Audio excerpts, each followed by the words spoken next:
wabarakatuh. Perkenalkan, kami praktikan dari kelompok 2 kelas D akan menjelaskan tentang praktikum difusi asam salisilat atau natrium asam salisilat ke dalam media agar. Nah, praktikum kali ini bertujuan agar dapat mengetahui, mengamati, serta melakukan proses difusi zat aktif sediaan secara semi kuantitatif. Difusi dapat kita definisikan sebagai proses transfer massa molekul tunggal suatu senyawa yang terjadi karena gerakan molekul acak dan dikaitkan dengan gaya dorong seperti gradien konsentrasi. Transfer massa suatu pelarut dan zat terlarut mendasari banyak fenomena yang penting dalam ilmu farmasetik. Sebagai contoh, difusi obat melalui membran biologis dibutuhkan agar obat dapat diabsorpsi ke dalam tubuh dan dieliminasi dari tubuh. Berdasarkan energi yang dibutuhkan, ada dua jenis difusi yang dilakukan, yaitu difusi biasa dan difusi khusus. Difusi biasa terjadi ketika sel ingin mengambil nutrisi atau molekul yang hidrofobik atau tidak berpolar. Nah, molekul dapat langsung berdifusi ke dalam membran plasma yang terbuat dari fosfolipid. Difusi seperti ini tidak memerlukan energi atau ATP.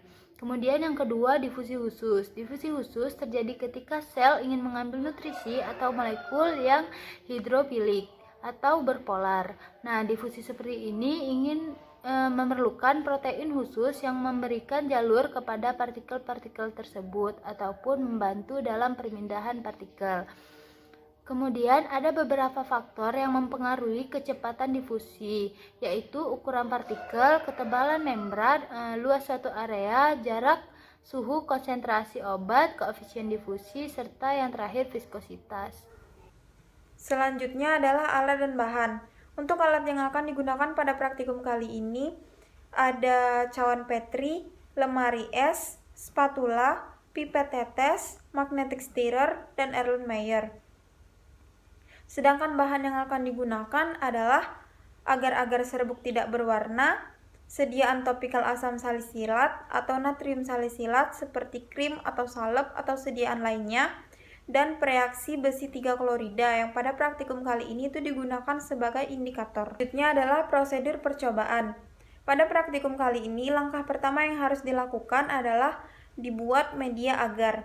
Media agar ini dibuat dengan cara Erlenmeyer diletakkan di atas magnetic stirrer, lalu ditambahkan aquade secukupnya, dan dimasukkan agar-agar serbuk tidak berwarna. Setelah itu dibiarkan hingga mendidih. Sembari menunggu mendidih, disiapkan masing-masing 2 buah cawan Petri. Setelah mendidih, medium agar yang masih cair dituangkan ke dalam cawan Petri dengan bobot yang sama. Setelah itu didinginkan. Setelah dingin, ditambahkan 2 mili besi 3 klorida ke atas permukaannya hingga merata. Lalu ditunggu hingga 2 menit. Setelah 2 menit, dituangkan lagi sisa dari reaksi besi 3 klorida tadi dan dikeringkan dengan kertas saring.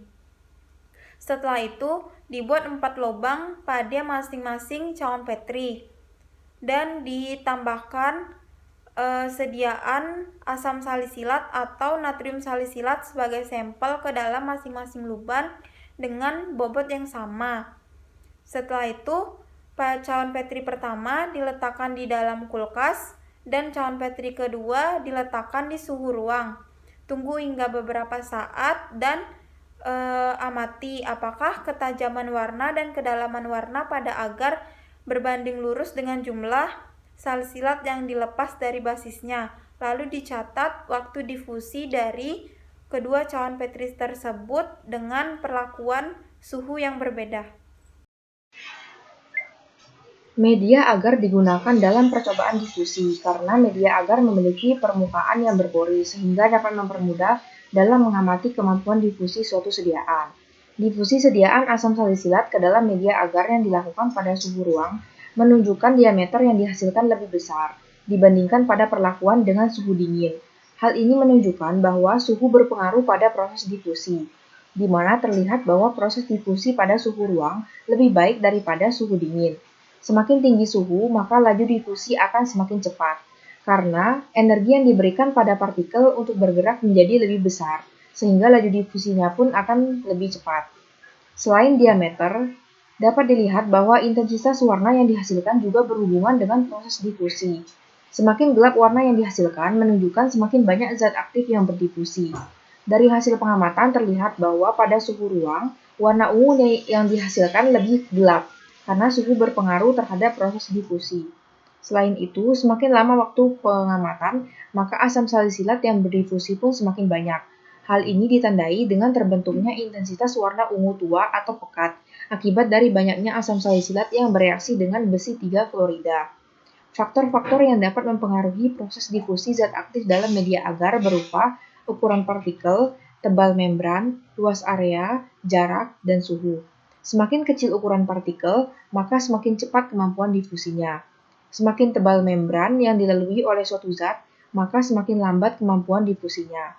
Semakin besar luas area yang diperoleh, maka semakin cepat kemampuan difusinya. Semakin besar jarak konsentrasi, maka semakin lambat kemampuan difusinya. Semakin tinggi suhu, maka semakin cepat kemampuan difusinya. Perkenalkan, saya Ocita Lady Francisca dengan nomor NIM 08061181924126.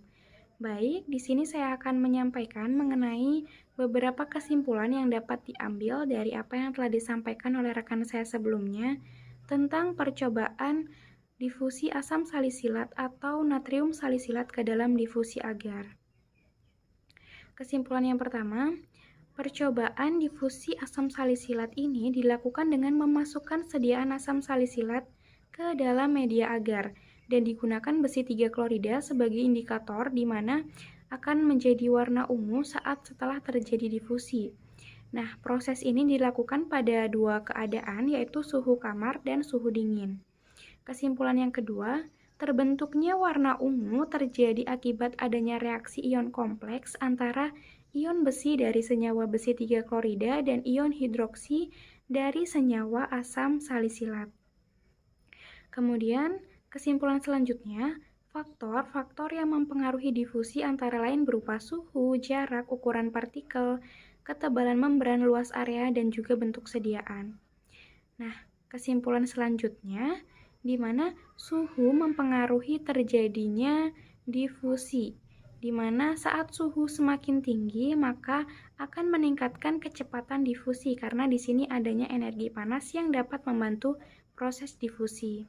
Untuk kesimpulan yang terakhir, pada percobaan kami dihasilkan warna ungu tua pada keadaan suhu kamar dan warna ungu pudar pada keadaan suhu dingin. Hal ini sesuai dengan apa yang tertera pada literatur, di mana suhu akan mempercepat terjadinya difusi. Karena itulah di sini warnanya menjadi warna ungu pekat karena terdapat banyak zat aktif di sekitar daerah difusi. Mungkin itu saja yang dapat saya sampaikan. Kurang dan lebihnya saya mohon maaf. Dari kelompok kami juga mohon maaf.